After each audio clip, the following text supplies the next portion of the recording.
Listo, muy bien.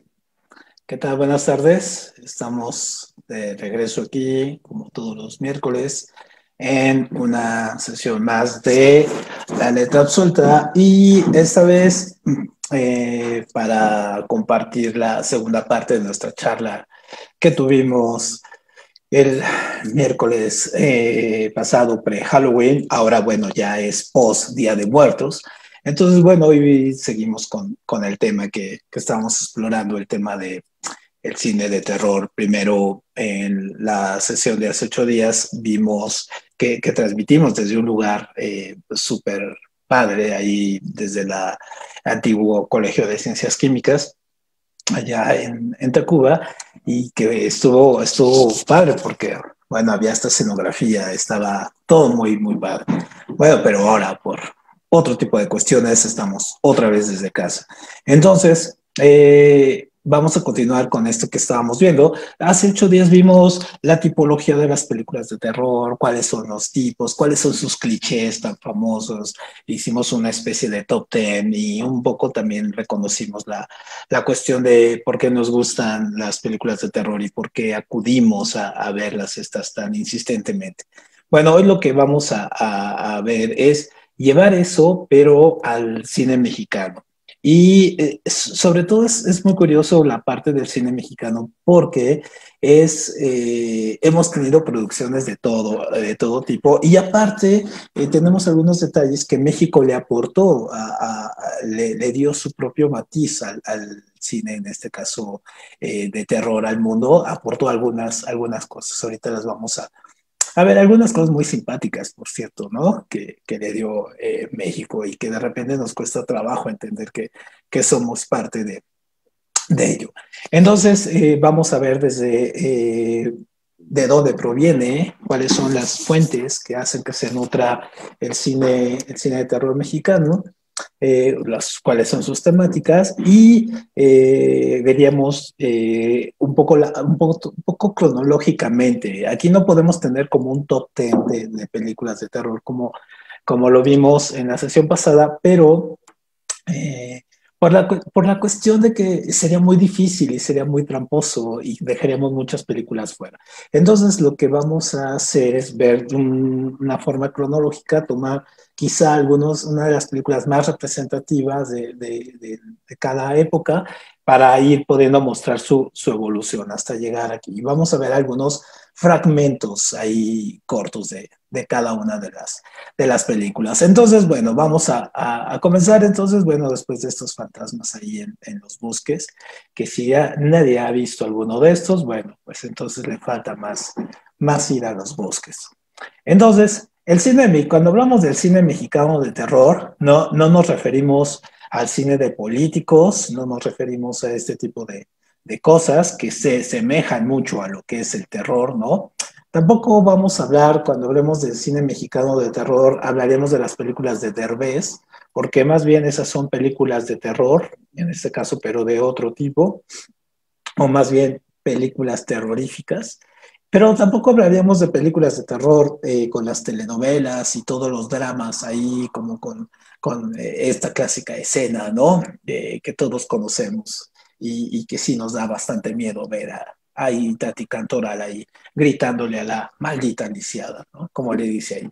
Bueno, entonces, no, cuando hablamos de cine mexicano de terror, hablamos de otras cosas más en serio y que tienen otro tipo de orígenes. Entonces, un poco las fuentes del cine mexicano terror provienen básicamente sí, la idiosincrasia del pueblo mexicano, pero también pues se nutren también de historias y leyendas y cuestiones que han venido en el mundo y que luego las traducimos acá.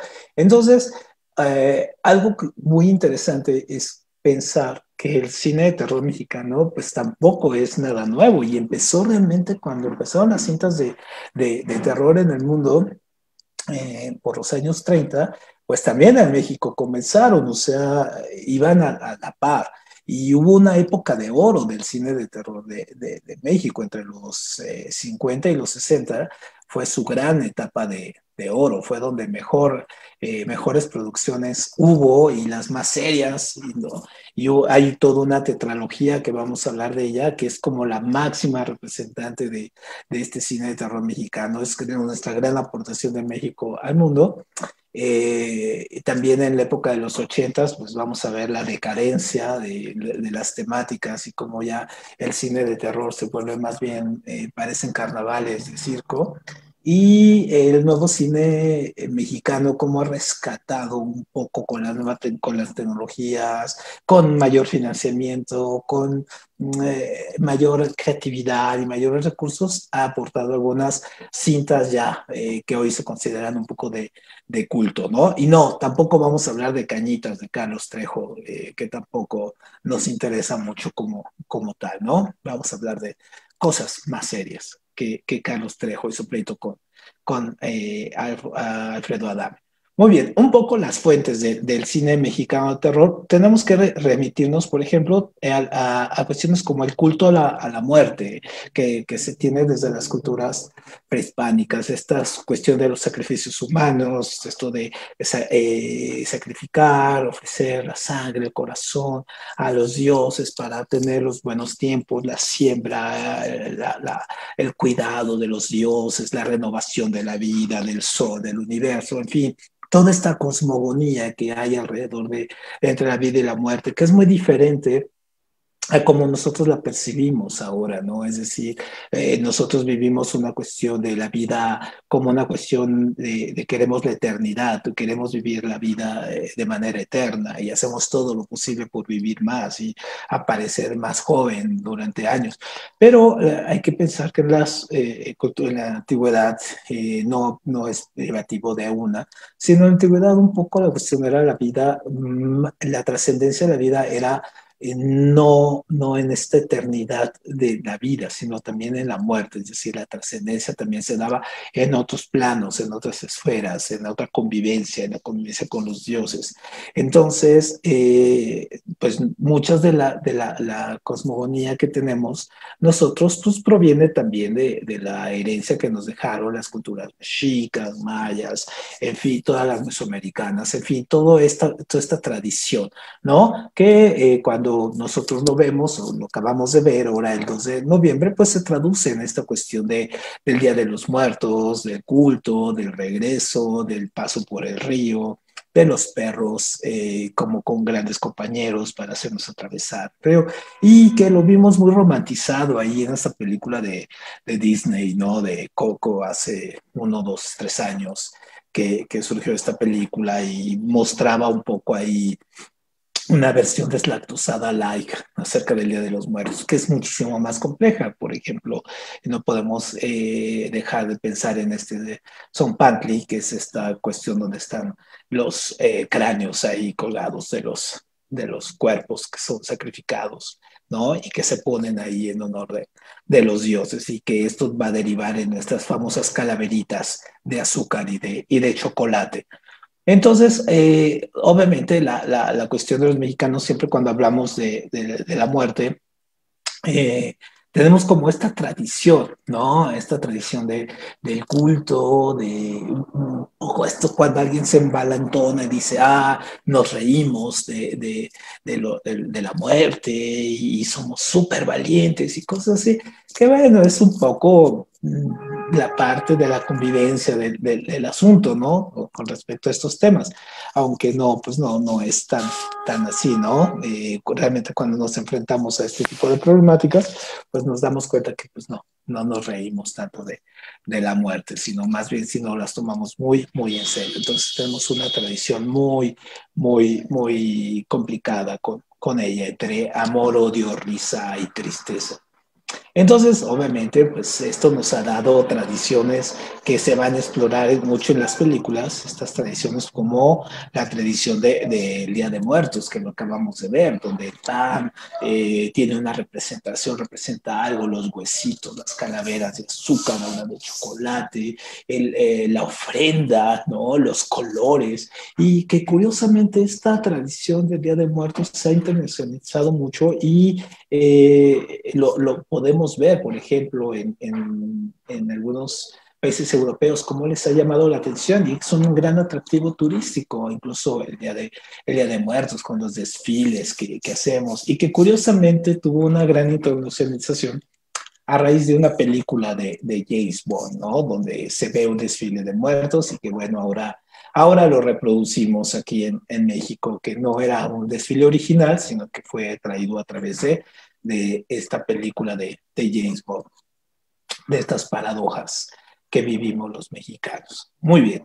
Entonces, bueno, esta es otra de las fuentes. Otra de las grandes fuentes de las películas de terror mexicano son pues las tradiciones y las leyendas que tenemos, todas las leyendas. ¿Quién no ha tenido leyendas en este caso de los muertos, por ejemplo?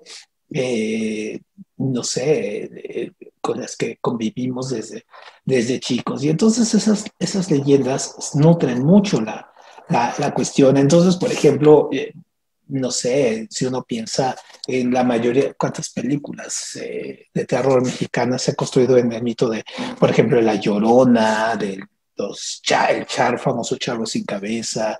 Todos nosotros crecimos en escuelas que pensábamos que fueron panteones, ¿no? Y que estaba el señor ahí agazapándonos, el señor que cuidaba para robarnos, el robachicos, los nahuales, los aluches, el coco, o sea, todas, la planchada, la enfermera planchada, o sea, todas esas leyendas van a nutrir la imaginación de los guionistas y van a ser prácticamente las primeras grandes referencias de las películas, los conventos, estas construcciones que nosotros vemos a veces abandonadas ahí y en las cuales nosotros cuando paseamos, pues sí nos da miedo quedarnos, ¿no? Pasar ahí, o sea, ¿quién se avienta a pasar una noche caminando por el bosque del desierto de los leones o de la Jusco o de los dinamos o todos estos de noche? O sea, muy poco se aventura, ¿no? O quedarse ahí prácticamente.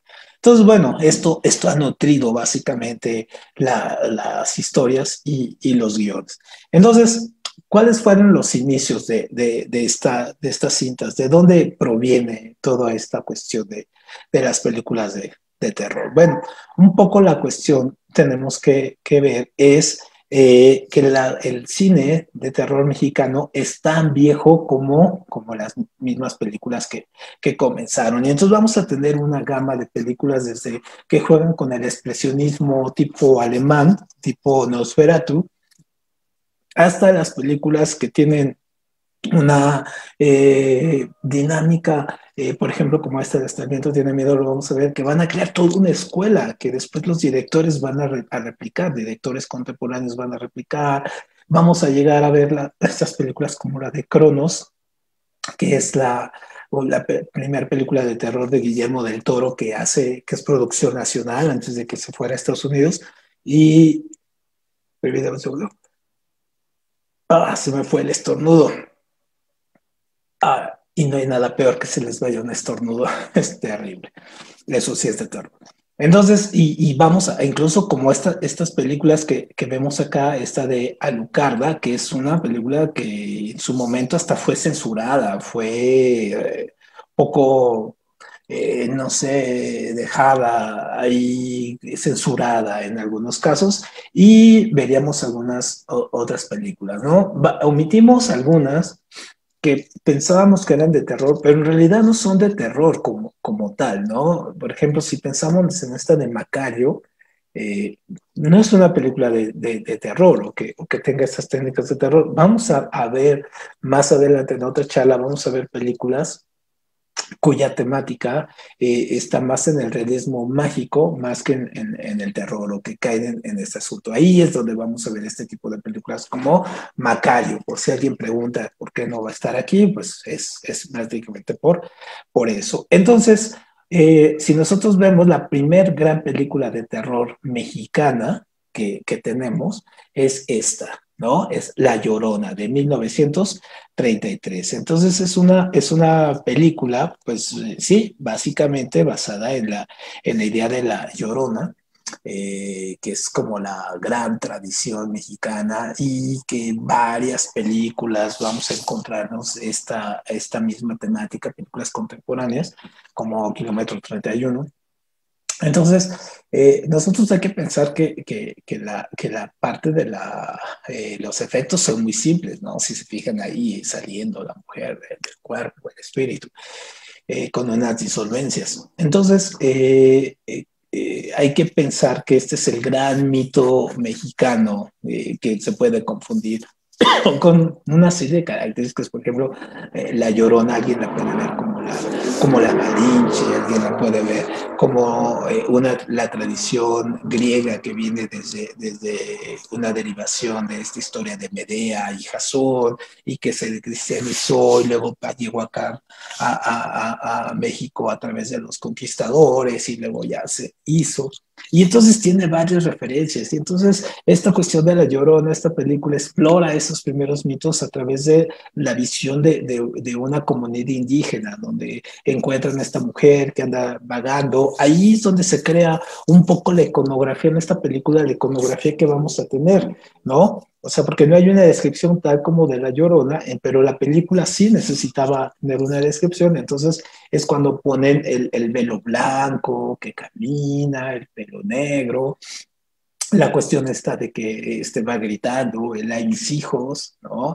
Que se lo ponen y que, bueno, mucha gente dice que lo ha escuchado, pero en realidad la gente que lo ha escuchado dice que son otro tipo de cosas, tipos de lamentos, ¿no? Si ustedes hablan con sus abuelos o sus padres, sobre todo si han vivido en el campo, en la carretera o cosas así, siempre se remitirán a la Llorona como más bien una serie de lamentos y gritos, más que este famoso "Ay, mis hijos" que se inventa para esta película como tal, ¿no? Es donde se queda. Entonces, esta es nuestra primer gran película de terror mexicana, ¿no? Es también, el sonido prácticamente es casi muda, nada más tiene sonorización, y entonces es muy, muy relevante, es muy curioso, es todo un documento histórico, la pueden encontrar, incluso la pueden encontrar en YouTube, la pueden ver ahí, ¿no?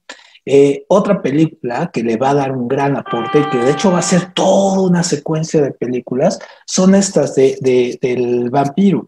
Entonces, estas son películas del director Fernando Méndez, que pues sí, adaptó el Drácula de Bram Stoker, adaptó un poco la cuestión de Nosferatu y hizo su propia versión, porque ya había varios Dráculas, ¿no? Incluso al par de Bela Lugosi y todo. Pero ¿cuál es la gran aportación de esta película al mundo y sobre todo qué le aportó México aquí? Pues le aportó la parte de los colmillos. Aquí vamos a ver en este caso a este actor que es Germán Robles, que durante años caracterizó a Drácula. O sea, el hombre hizo este papel y toda su vida fue ya estigmatizado como Drácula, ¿no?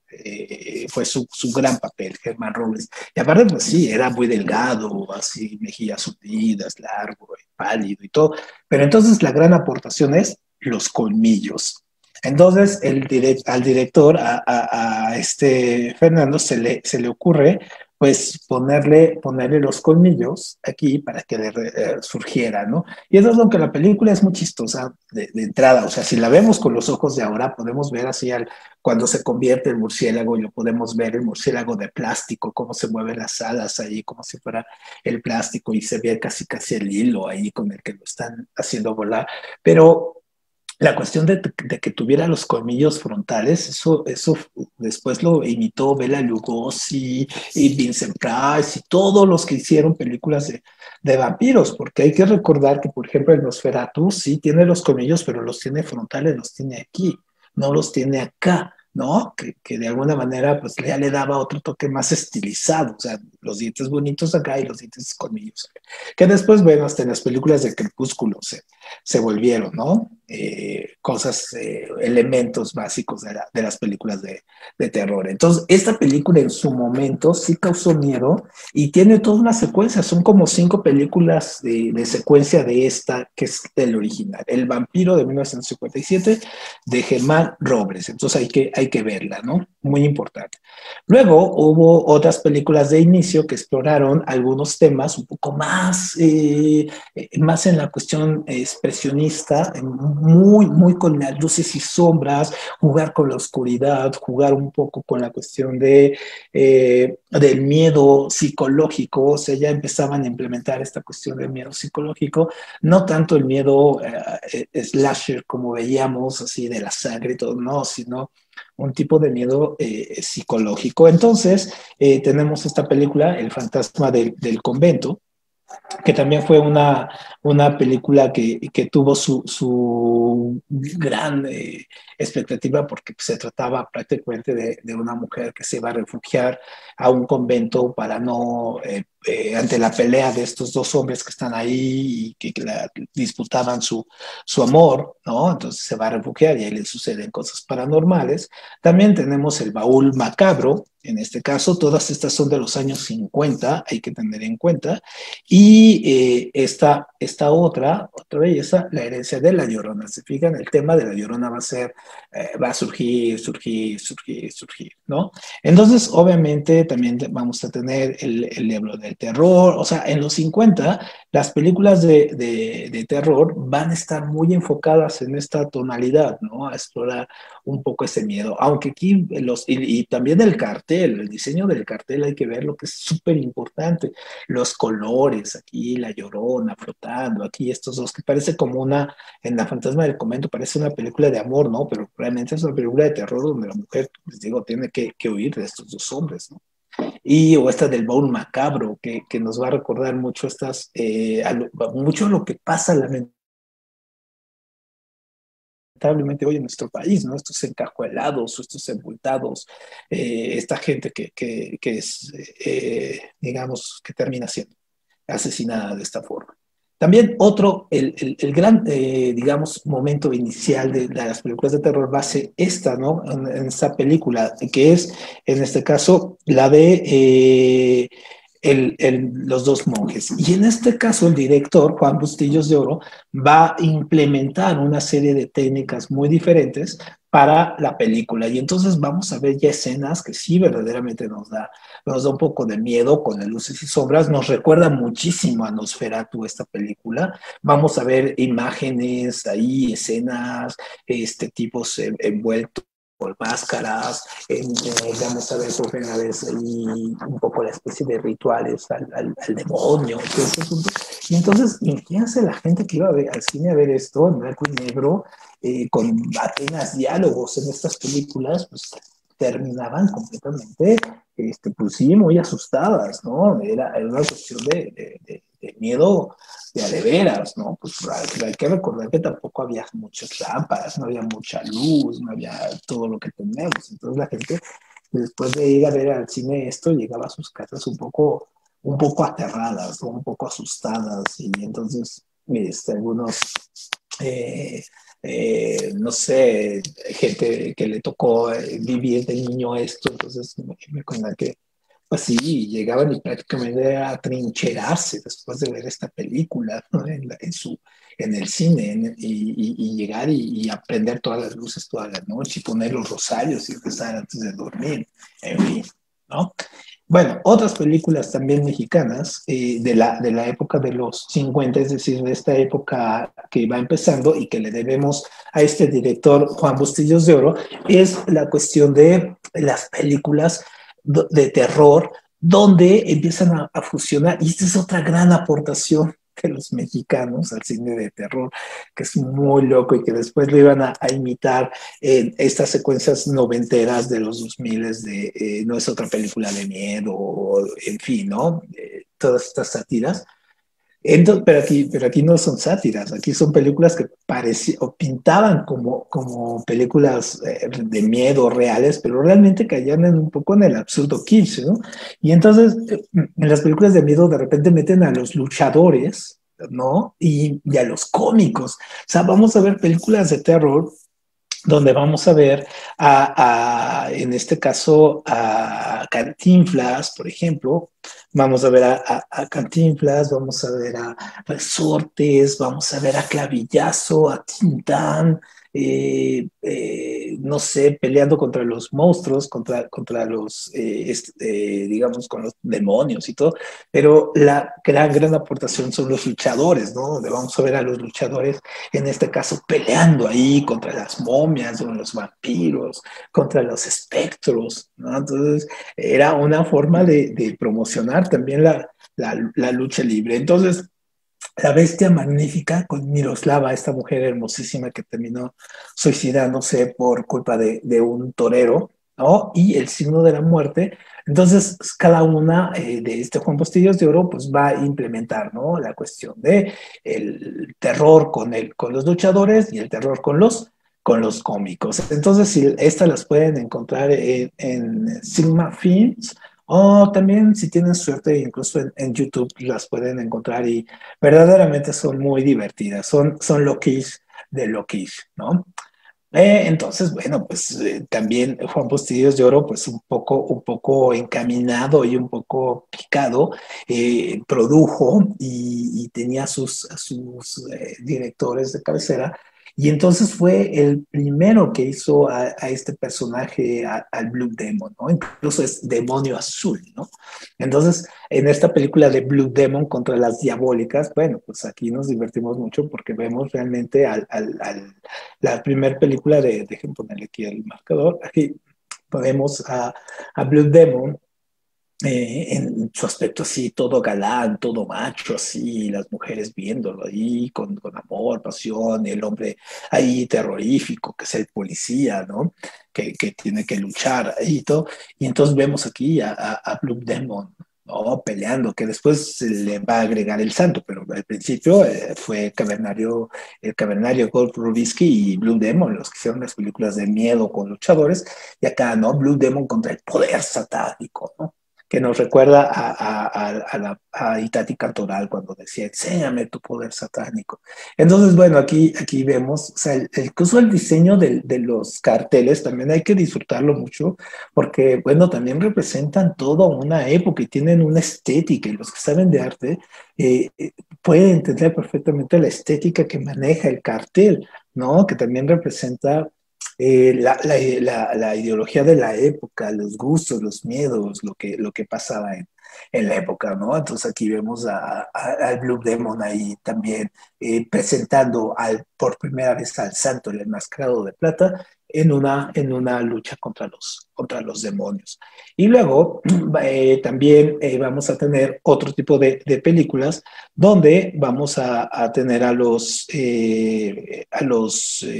directores que se van a volver directores iconos de las películas de terror, como Rafael Valedón, con esta película del Pantano de las Ánimas, y donde inaugura, esto es lo curioso del cine mexicano, inaugura un nuevo género, es el terror western.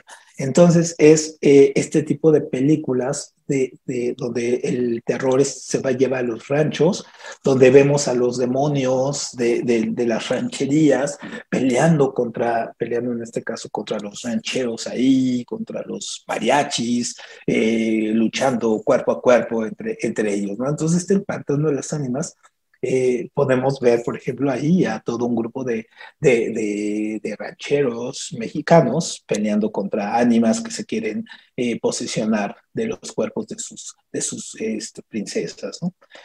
Aquí tenemos otra, a ver, déjame ver. Ajá, aquí está La sangre de Nostradamus, también del mismo Rafael, no, este es de Federico Curiel, perdón, y que es un director también, se va a volver un director de culto, y entonces aquí ya vemos la exploración de estos mitos un poco renacentistas de Nostradamus, donde vemos ahí con sus profecías, que si ahora en el marco de lo que estamos viviendo en el mundo con el coronavirus, que si se reelige o no, Trump, que ojalá no, y cosas así, nos da un poco de hasta ternura ver cómo veían en este caso las profecías de Nostradamus, que era como demoníaco y un poco hay que darse en cuenta que México es un país católico, ¿no? Y entonces luchando contra las cuestiones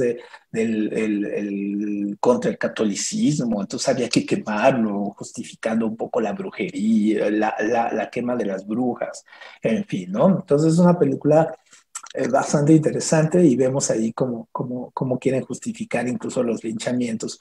Otra película es esta, ¿no? La invasión de los vampiros, también de la época. Todas estas películas son de los años 60, empezando los años 60. Este es de Benito Alarraqui, ¿no? El padre del nefasto este de Alarraqui, el hombre fascista este que escribe en el Universal y publicista. Entonces, y que también tiene ahora uno de sus nietos, el nieto del director de este es el que hizo Nosotros los Nobles. Poco para que se den un poco la idea ahí de que viene la cuestión cinematográfica de familia. Entonces, la invasión de los vampiros también empiezan a mostrar un poco ahí el mismo tema también tratan de buscar un nuevo vampiro que no sea Germán Robles, pero pues no les sale porque la gente ya está muy casada con Germán Robles como el vampiro, entonces ver vampiros más gringos pues no les impacta tanto, ¿no? Entonces otra joya que vamos a tener aquí va a ser esta, ¿no? Santo contra el tesoro de Drácula, en el tesoro de Drácula. Entonces aquí vamos a ver a Aldo Monti, que también va a ser un personaje, aquí le podemos ver los colmillos, ajá, que es en este caso producción nacional. Y vamos a ver a Aldo Monte aquí peleando contra el santo y el tesoro del Drácula. Entonces voy a poner un fragmento aquí solamente para darnos cuenta de qué estamos hablando cuando hablamos de terror y este tipo de cosas. Espero lo disfruten. Les pongo aquí, dejen ponerles el sonido para que lo puedan escuchar muy bien.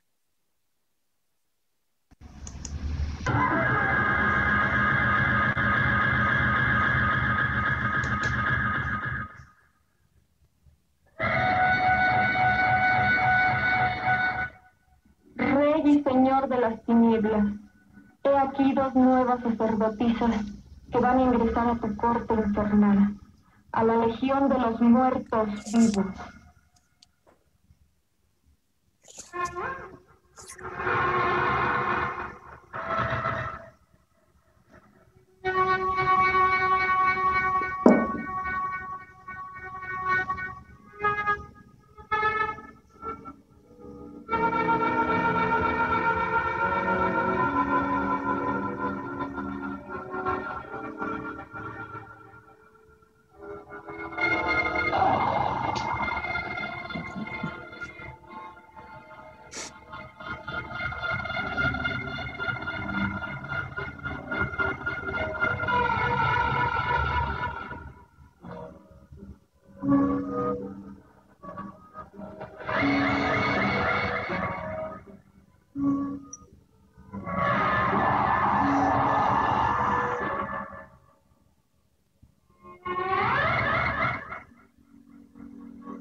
Muy bien, entonces es demasiado, aquí se nos coló el Trump y todo este asunto, pero es curiosísimo, ¿no? Y sobre todo la parte de la música es toda una proeza en este tipo de películas, es increíble cómo manejan ahí la música que hacían ahí con un órgano y cosas así, ¿no? Ya era la música de terror ahí, muy curioso. Entonces, otra película que vamos a tener ahí es esta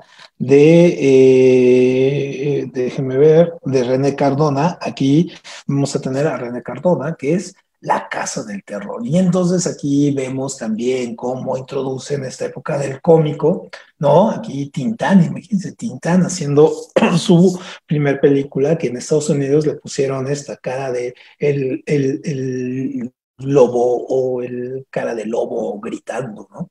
Entonces, es una película de terror mexicana que sí trascendió y vemos ahí los mitos, ¿no? El monstruo, un poco Frankenstein, un poco el hombre lobo, vemos ahí los vampiros y bueno, podemos ver la cara ahí del vampiro un poco, que parece, casi le vemos el cierre. Entonces, este es como un momento donde se estaba explorando, casi caemos en el cine lado B, es decir, este cine barato, pero todavía se salva, todavía esta producción se salva y sobre todo este tipo de cuestiones de películas como La Casa del Terror con Tintán, bueno, se convirtieron en un clásico por Tintán, no tanto por la película, no tanto por la propuesta. Eh, Olvidémonos de esto, es un poco por Tintán, porque o sea, Tintán en una película de terror, es como Chabelo contra los monstruos, ¿no? Que podríamos decir que es una película de terror, pero pues absolutamente no, esa entra en otro género y lo vamos a revisar más adelante, ¿no? Luego, llegamos un poco a la parte de la edad de oro. ¿Cuál es la edad de oro del cine mexicano de terror? Bueno, es cuando van a empezar estas películas súper interesantes porque vamos a tener a un director que se va a volver el director de las películas. O sea, vamos a tener una tetralogía que va a ser muy interesante y que va a empezar con una de las películas más emblemáticas de entre los años 60, estamos hablando aquí entre los años 60, 70, ¿no? Que son las películas de Carlos Enrique Taboada. Y entonces es con este actor la edad de oro es entre los 60 a los 70, son las películas que si pensamos en nuestra adolescencia, nos marcaron, porque ya no veíamos al cómico, ya no veíamos al luchador, ya no veíamos cosas mal filmadas, ¿no? Ya veíamos una producción atrás, bien pensada, un terror psicológico, muy a la Hitchcock, con explorando los miedos nacionales, dándole su propia característica y esa va a hacer que esta tetralogía que vamos a ver a continuación sea considerada como la era de oro del cine de terror mexicano. Entonces empezamos con la clásica, ¿no? De Hasta el miedo tiene miedo, como le vamos a ver a Maricruz Oliver, ahí súper guapa ella, como una de las alumnas, y entonces vamos a ver esta película que, bueno, a mí de niño me erizaba la piel, ¿no? Porque vean las escenas, jugando un poco con las sombras ahí, un poco las partes expresionistas, y esta película de Este miedo tiene miedo. Después hicieron un remake hace poco, no tiene nada que ver, no expresa absolutamente nada del terror y de la fotografía, el tipo de propuesta cinematográfica que hace Taboada, ¿no? Entonces, en este caso, esta película, me acuerdo que tenía estas escenas de esta chica que no se las voy a vender, ¿no? Porque sería terrible, pero sí, esta frase del Claudia, Claudia, ¿no? Y yo cuando vi esta película durante 15 días, escuchaba el nombre de Claudia, Claudia, gritándome, ¿no? Entonces, esta es una gran proeza, esta es una película que hay que ver la original, o sea, está súper diseñada, la parte del faro, esta mujer caminando, descubriendo si hay un asesinato, una muerte que sucedió, ver a la Claudia, bueno, es una proeza. Está miedo, tiene miedo, y verdaderamente, cuando uno la ve la primera vez, en verdad se le enchina la piel. La segunda de Taboada, no, pues es esta película de culto que también a muchos de nosotros nos hizo palidecer, no querernos levantar de nuestra cama, dormirnos con nuestros padres o con la almohada encima, ¿no? Que es esta otra fuerza que es el libro de piedra, donde la trama va sobre una estatua de un niño llamado Hugo que hace amistad con la niña que nosotros vemos aquí y vamos a ir viendo cómo se relaciona, ¿no? Ahí entre ellos, cómo se van a estar relacionando y hablando y el monstruo se le aparece a la niña y va eliminando a uno por uno de sus enemigos. Entonces, esta película también tiene un terror psicológico súper interesante porque de repente pues la vamos viendo cómo hay una escena muy curiosa donde está la estatua esta con el niño así leyendo y lo vemos atrás de unas cortinas, ¿no? Y vemos solamente los pies ahí del talugo.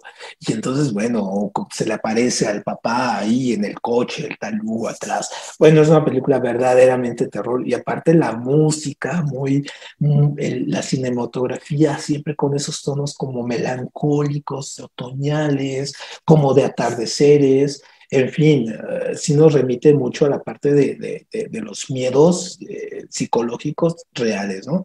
Entonces, esta película es tan emblemática que todos hemos alguna vez hasta hecho algún homenaje. Entonces, de repente le hacemos algunos homenajes aquí, como a este niño de piedra, ahí que nos encontramos en Tacuba. Muy bien, seguimos. Entonces, otra película de Carlos Enrique Taboada, otra gran película, que incluso tiene un gran reconocimiento internacional, es esta de Más negro que la noche.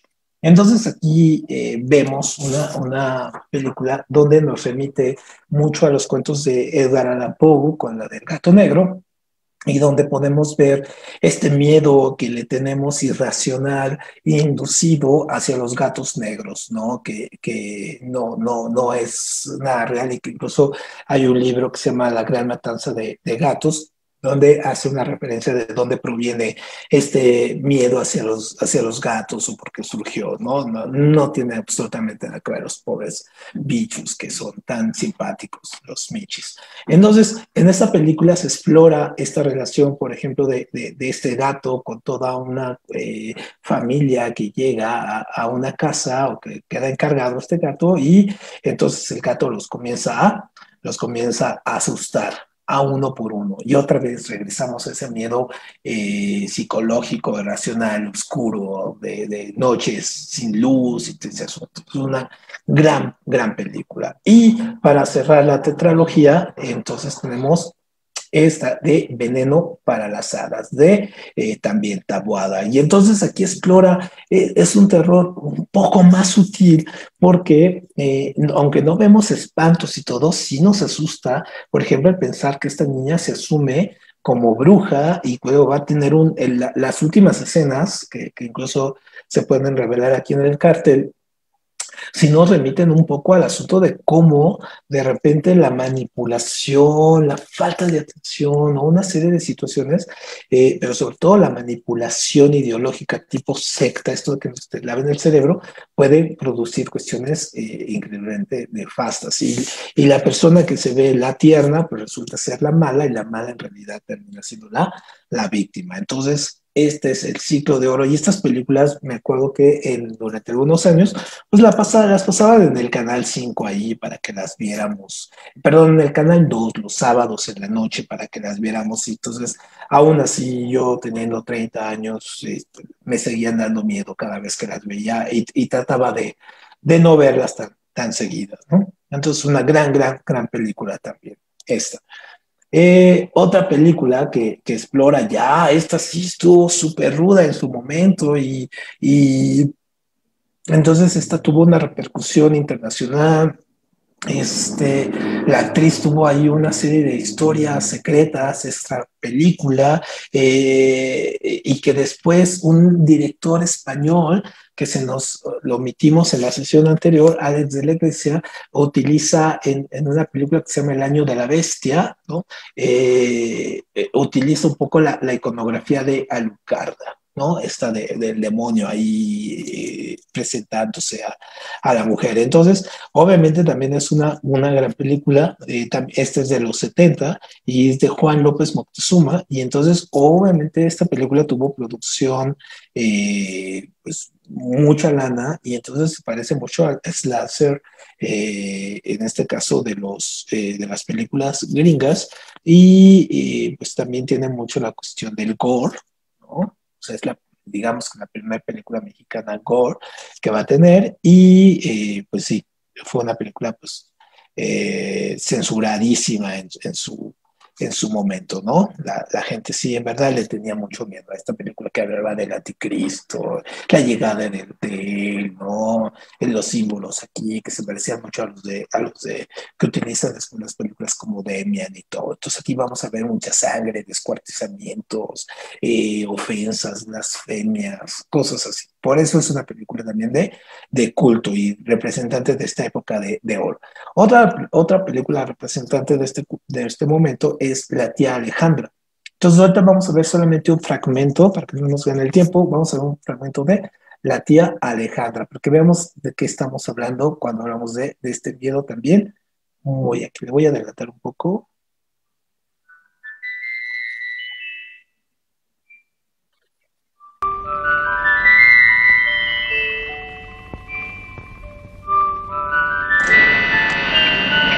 Tú eres Martita, ¿verdad? Tía Alejandra. Es la tía Alejandra, niños. Pero pase, tía, no se quede ahí. Perdóname, hija. Pero es que... No te asustes. Perdóname. Son mis cosas de vieja. Por eso le pedí la llave a tu madre.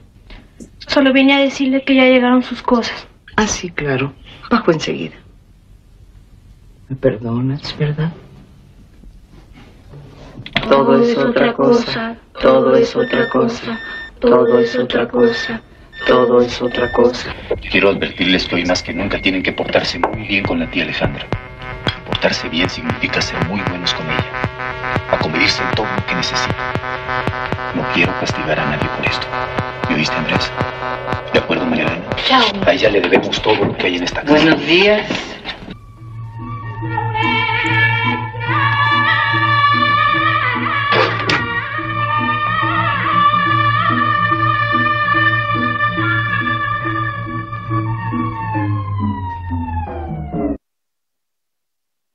Muy bien, pues sí nos da un poco de miedo y es una película que, pues sí nos espanta. Mejor la dejamos ahí.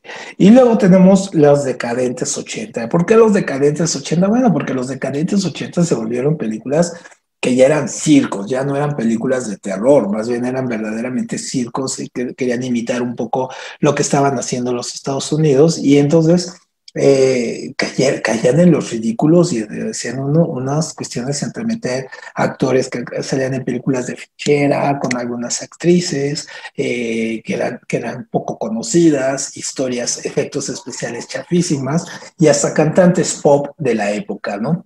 Entonces, una de las primeras películas fue El Triángulo Diabólico de las Bermudas con Hugo Stiglitz, ¿no? Y Andrés García, imagínense, ¿no? Y Joe Houston ahí ya antes de morir.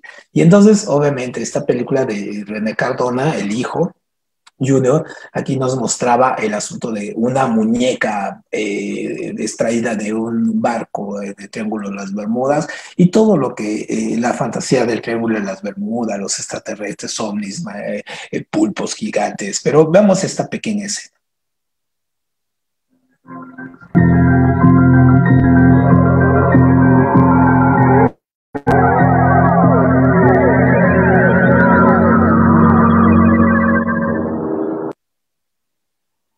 Entonces, no sabemos si nos da miedo o nos da un poco de risa ver ahí al muñeco con cara de un niño de 12 años, pero que parece una muñeca, ¿no? Muy bien, y luego tenemos esta proeza del kitsch mexicano, que es Vacaciones del Terror, que aparte tuvieron el descaro de hacer como 4 de estas, donde sale el Resortes aquí como el gran héroe, ¿no? Y tenemos a nuestro ídolo pop, a Pedrito Fernández, el de la mochila azul, aquí ya estaba crecidito, y tenemos a nuestra gran cantante mexicana, Tatiana, haciéndola de ahí en el drama, ¿no? Porque la está poseyendo un demonio.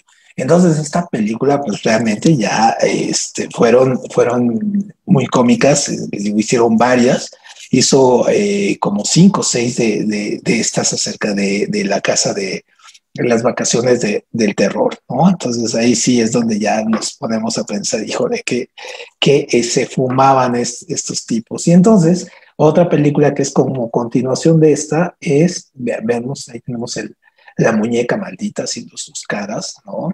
Ese es un poco prototipo de lo que sería Annabelle, después, ¿no? Ahí le están dando su leche a la muñeca esta. Bueno, eran los efectos especiales mexicanos y el terror. Ahí podemos ver a Pedro Fernández volando poseído, en este caso, por el espíritu de la montaña, y también vemos ahí a Resortes como el gran héroe que los va a rescatar de los espíritus que están, que hay ahí en la montaña, ¿no? Y otra de las películas de la época de esta decadencia es Alarido de terror. Entonces, solamente les voy a poner una pequeña secuencia de esto, nada más para que nos demos un poco de risa.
Bueno, son las películas que nos tocó sufrir, sobre todo cuando éramos un poquito ya mayorcitos, entonces veíamos estas películas y nos moríamos mucho de la risa. Bueno, pero ahora ya llegando a un poco de cosas más serias, pues hay una renovación de la propuesta del cine de terror y vamos a llegar al cine de terror de los años de los 90 y 2000, ¿no? Y aquí ya hay una propuesta diferente. ¿Por qué? Porque hay más lana, hay más recursos, hay una nueva generación de cineastas, son chavos que no tienen nada que ver con estos Cardona ni nada de ese asunto. Y traen propuestas, sobre todo quieren internacionalizar el cine, traen escuela, ¿no? Son chavos que ya vienen con una escuela de cine, en fin. Entonces, una de las películas clásicas, íconos de esta nueva generación, pues es Cronos, de Guillermo del Toro. Entonces, ahora pues ya es un súper director y gana el Oscar y en fin, ¿no? Pero esta fue su primera película que exploraba este tipo de terror y el gusto por los monstruos que vemos, ¿no? Que después lo vamos a ver en El laberinto del fauno, en esta de Las formas del agua, y Mimic, todas las películas que va a hacer después Guillermo del Toro un poco con la parte de los monstruos. Y entonces aquí vamos a ver este tipo de monstruo que trata de experimentar la cuestión pues sí, el terror psicológico, el terror un poco gore, pero también el terror un poco metafísico en el sentido del tiempo, de la trascendencia, de la inmortalidad, hacia dónde va, hacia dónde se dirigen estas situaciones y este monstruo, ¿no? Que ahí encerrado en esta especie de reloj y que nos remite a la eternidad. Entonces, Cronos se puede considerar como la primera gran película ya de terror de otra perspectiva, serio, ya no es decadente, ya no tenemos ni al Piporro ni a Resortes como héroes, sino tenemos una gran propuesta. Otra película de Guillermo del Toro. Esta se puede considerar entre mexicana y española. ¿Por qué? Pues porque tiene la producción de ambos. Entonces tiene producción México-España y nosotros nos cargamos a pensar la mexicana o pensarla un poco más ahí, pues porque tiene el director Guillermo del Toro. Entonces El Espinazo del Diablo, que también nos empieza a enfrentar a este tipo de espíritus que después va a ser muy después lo van a pasar en varias películas como Mamá y El Orfanato y todo este asunto de estos niños que viven en casonas ahí, que ven a otros niños y que exploran y el que se pierde y en fin, ¿no? Entonces ahí vemos una introducción de un terror sí más exquisito, más fino, más psicológico, pero no sin dejarnos de espantar. Y otro tipo de monstruos, ¿no? Con esta cuestión de la cuestión sobrenatural.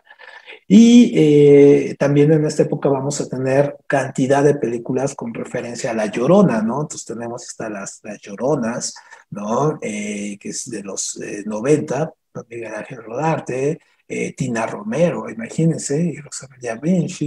Entonces vamos a tener ahí esta exploración de diferentes maneras de La Llorona. Esta es, por ejemplo, muy, no sé, imagínense, tenemos a Ana Bárbara cantando ahí la de Bandido, es su canción más famosa, ¿no?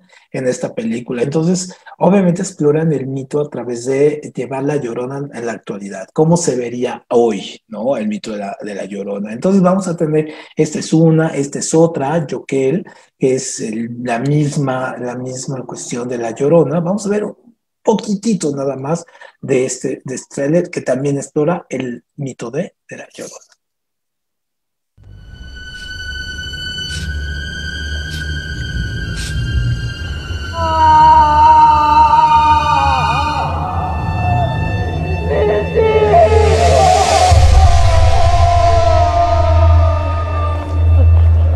My name is George Christensen. My sister went missing 4 days ago. Wait! Did they take her medicine? I didn't call you. I don't want you here. You see all these people. All the children's have been... Muy bien, bueno, entonces esta película pues igual explora el mito de la Llorona, ¿no? Y otra que también explora el mismo tema de la Llorona es Kilómetro 31. Entonces tiene una versión, 1 y 2, y la 1 es mejor que la 2, la 2 ya es un poco forzada, de esta mito que es una leyenda urbana de los chilangos, de que en el kilómetro 31 de la carretera hacia el desierto de los Leones, pues se aparece un niño, y entonces es una leyenda muy recurrente. Entonces decidieron hacer la película con mucha producción, muy bien armada, buenas actuaciones, incluso. Entonces es una película bastante recomendable por si quieren ver un poco de terror hecho de producción nacional. Me remite un poco al terror que hacen los coreanos de estos mitos, pero es el mito de la Llorona en versión también aquí, producción nacional. Y también tenemos otras películas que no son tan famosas, pero que si las buscamos, si las encontramos aquí, hay muchas que están en YouTube y las podemos ver. Esta de Los Visitantes, que es un poco el remake, de la película de Alfred Hitchcock, de Los Pájaros. Ajá, esta de Ahí va el Diablo, que también es una producción muy joven de los 2000. Ajá, o Somos lo que hay. Esta es verdaderamente muy buena. Injustamente estas tres películas son poco conocidas porque prácticamente el mercado nacional cuando salieron estaban megaproducciones. Entonces estas películas estuvieron 1 o 2 días en salas de cine y todo, y las quitaron, ¿no? Pues porque realmente la gente no tenía mucha promoción, pero son verdaderas bellezas. Si quieren ver cine mexicano contemporáneo de terror, estas son las clásicas. Pero hay una más que es una antología de películas cortitas, como La Dimensión Desconocida. Son películas cortitas, se llama México Bárbaro, que tiene estas, el Son Pantli, Juan de los Barrios, Drena, Cosa Más Preciada. Ahorita vamos a ver un pequeño tráiler. Día de Muertos, donde toman a 7 directores y cada uno hace un pequeño corto de apenas 10 minutos, ¿no? Máximo. Y entonces exploran todo este tipo de terror, muy padre, muy fino, muy elaborado, pero con temas muy de aquí. Entonces vamos a ver un pequeño tráiler para terminar nuestra sesión.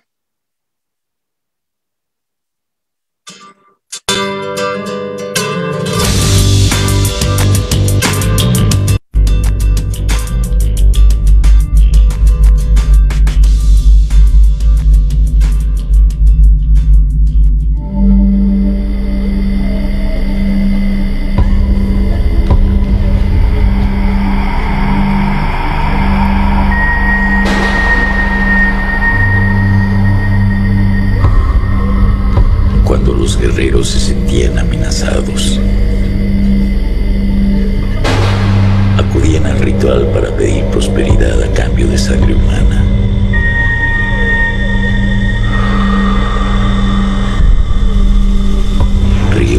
sangre se derramaron para complacer a los dioses. México. El terror está aquí. Y ahora.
Pues buena, ¿no?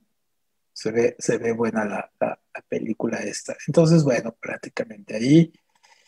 Pues con esto vamos a ir acabando. Déjenme cerrar esto aquí. Aquí lo cierro. Creo que aquí. Muy bien, ya está.